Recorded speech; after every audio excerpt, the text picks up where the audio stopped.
Hello and welcome to TOS TV, your digital-first Pan-African network.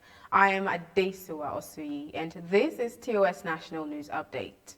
We start with COVID-19 developments. The federal government of Nigeria launched the COVID-19 Rapid designed Response an intervention an to emergency rapidly information identify, database for the urban register area and made provide poorer by the pandemic.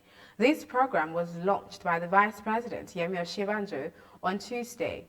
The scheme will see the federal government share 5,000 naira monthly to households, as it says 1 million households would benefit from the scheme.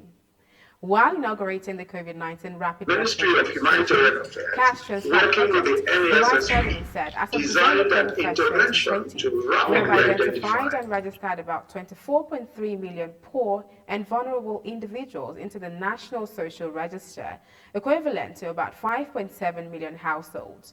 Through this project, we are currently injecting about 10 billion naira directly into the hands of about 2 million poor and vulnerable households every month. This social protection method of targeting is the first strategy to be developed and tested in the sub-Saharan African region, and Nigeria will be the first country for its implementation. The Vice President added that the implementation of the scheme would enable Nigeria to achieve its financial inclusion policy under the Enhancing Financial Innovation and Access Program. The Lagos State Governor, Babajide Sanwo-Olu, has warned that the rising second wave of the pandemic in Lagos has seen the demand for oxygen rise 5 times from 76-liter cylinders per day to 356-liter cylinders at Yaba Mainland Hospital alone. The governor also urged that all malaria-like symptoms should henceforth be considered as COVID-19 virus infection unless and until proven not to be so. The number of coronavirus patients needing oxygen to survive has risen 5-fold as the second wave of the pandemic hit Lagos, Nigeria's biggest city and commercial hub. The demand for oxygen has risen from 76-liter cylinders per day to 356-liter cylinders in our Yaba Mainland Hospital, Babajide Sanwo-Olu, the governor of the state, said Tuesday in an emailed statement. This is projected to more than double to 756 cylinders before the end of January 2021, he said. The rise in cases in recent weeks has forced the state to reopen previously closed isolation centers where the illness is treated. All malaria symptoms should now be first treated as a case of COVID-19 unless and until proven not to be one, the governor urged. The state has opened discussion with vaccine manufacturers, according to the statement, I quote, "In the meantime, we are developing a strategy that will articulate the criteria, guidelines, and regulatory framework for providing and monitoring vaccines in Lagos," the governor added. The Lagos state government is actively partnering with the private sector in the management of the COVID-19 pandemic in the areas of testing, oxygen deployment, as well as the clinical management of moderate to severe cases. This partnership have helped enhance the state's response to the ever-changing circumstances of the pandemic, Sanwo-Olu added. You're watching National News Update on your digital-first Pan-African news network, TOS TV. Do stay with us.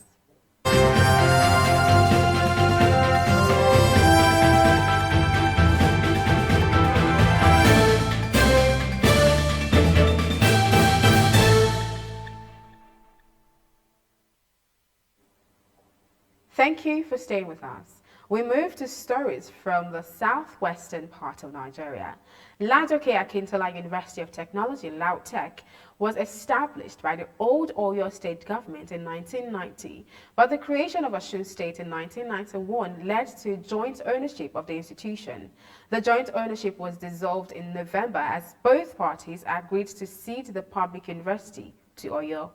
In a statement on Tuesday, Taiwo Adisa, Chief Press Secretary to Seyi Makinde, Governor of Oyo, said the payment of 8 billion naira to Osun in line with the agreement reached by both states. He quoted Olasukomi Olaleye, the State Commissioner for Education, who conveyed the approval as saying the money will be paid in installments over a period of 3 years. I quote, As a follow-up to the agreement reached with the Osun State government on the issue of sole ownership of Lautech, the Executive Council of Oyo State approved today the payment of the sum of 8 billion naira to Osun State government. It will be paid over a period of 3 years, he said. The breakdown of the payment goes as follows. 1 billion naira will be paid in January 2021 and another 1 billion naira will be paid in December 2021. 3 billion naira will be paid in 2022 and the last 3 billion will be paid in 2023. This was the decision of the council today. The presidency, I beg your pardon, has reacted to the directive of Rotimi Akeredolu, governor of Ondo State, who gave herders a 7-day ultimatum to vacate forests in the state. The governor, who said the decision was taken as a result of rising insecurity in the state, added that bad elements have turned the forest reserves into hideouts for keeping victims of kidnapping, negotiating for ransoms, and carrying out other criminal activities.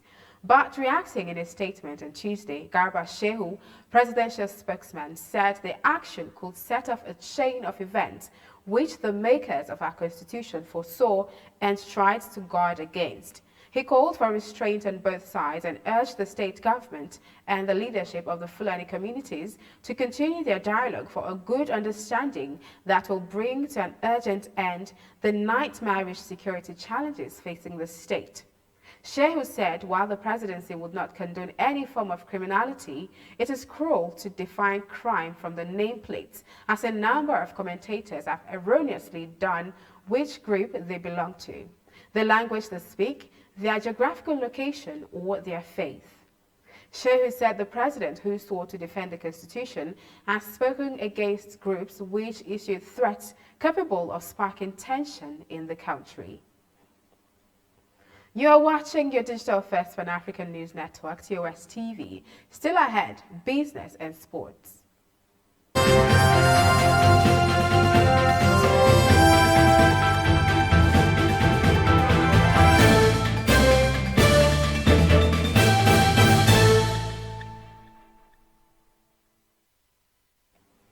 Welcome back. We move to business, where the Federal Inland Revenue Service, FIRS, said its total tax revenue in the year 2020 amounted to 4.9 trillion naira. The service explained that a landmark achievement represents approximately 98% of the national tax target of 5.076 trillion set for the FIRS by the federal government. This was disclosed by Mohammed Nami, the executive chairman of FIRS, during a press conference on Tuesday in Abuja.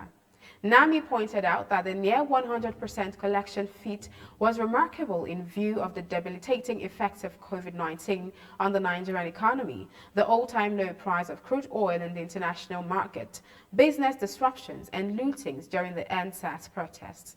The FIRS boss also stressed that the feat was possible despite the generous tax waivers granted by the service to ease the impact of the COVID-19 shutdown, additional tax exemptions granted to small companies in the 2019 Finance Act, and insecurity in some parts of the country. Nami noted that the service recorded the feat at a time when the price of oil hit an all-time low. The executive chairman attributed the FIRS revenue generation success in 2020 to a number of reforms initiated by the board and management of the service under his leadership. And in sports, Coach Gernot Rohr has lamented the absence of Super Eagles B from the ongoing African Nations Championship in Cameroon, even as he predicted stiff competition for shirts ahead of the remaining 2021 AFCON qualifiers against Benin Republic and Lesotho in March. However, Rohr had said he has been monitoring the players featuring in the domestic league despite the absence of the local-based Super at the CHAN tournament. We are watching the league games with the NPFL link, he said. We are also actually watching the CHAN competition in Cameroon, where our local players unfortunately did not qualify. But with most of the injured players now back in action with their European clubs, Raw presumed that the Super Eagles' complexity would change so that competition for shirts would be keenly contested in the forthcoming international engagement. The Super Eagles will play away to Benin Republic on March 22 and round off their 2021 AFCON qualifying campaign in a home match against Lesotho on March 30. And that is the national news update on your digital first Pan African network. For more updates, visit www.tostvnetwork.com.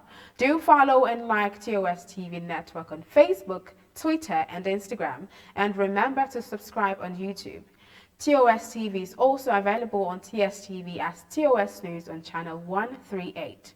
Do stay with us and enjoy more programs on TOS TV Network. I am Adesiwa Osui. Bye for now.